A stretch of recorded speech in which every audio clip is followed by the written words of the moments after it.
కోనసీమ అంటే కళ్యాణ్ సీమ. ఇప్పుడు సోషల్ మీడియాలో ఇదే హాట్ అండ్ ట్రెండింగ్ టాపిక్. కొందరు కోనసీమను కళ్యాణ్ సీమ అంటుంటే అభ్యంతరం చెబుతూ ఉన్నారు, వివాదం చేయడానికి ట్రై చేస్తూ ఉన్నారు. కానీ కోనసీమ ప్రబల తీర్థానికి వెళ్లిన ప్రతి ఒక్కరూ అంటూ ఉన్నారు కోనసీమ అంటే కళ్యాణ్ సీమే అని.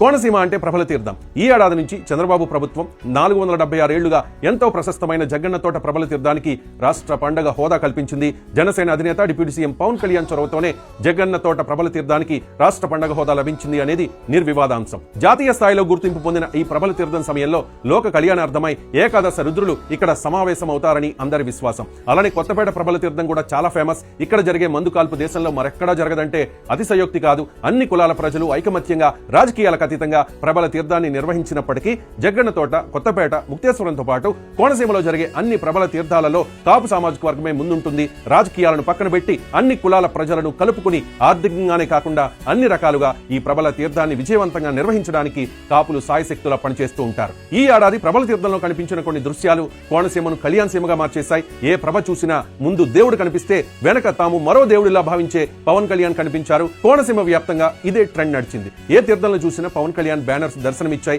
ఏ ప్రభ వెనకాల చూసినా పవన్ కళ్యాణ్ ఫోటోలే కనిపించాయి. జనసేన పార్టీకో కాపు కులానికో పరిమితం కాకుండా అన్ని పార్టీల శ్రేణులు, అన్ని కులాల ప్రజలు ఈ ఏడాది కోనసీమలో పవన్ కళ్యాణ్ కు బ్రహ్మరథం పట్టారు. కోనసీమను కళ్యాణ్ సీమగా మార్చేశారు.